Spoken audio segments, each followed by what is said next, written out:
As the Ukrainian drone army wears down Russian logistics, they do this slow and steady by one vehicle at a time, while taking out a lot of other equipment, importantly on Russia's intel and electronic warfare capability.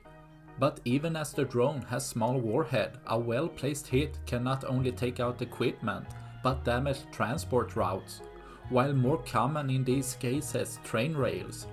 But as seen here, where a makeshift tunnel was used for hiding and transporting vehicles, as the drone strikes a vehicle in the tunnel, a large fire takes place as stored fuel catches fire, burning up the hiding space and transport route, destroying another of Russia's vehicle, leaving one less for tomorrow. That's all I had for this video.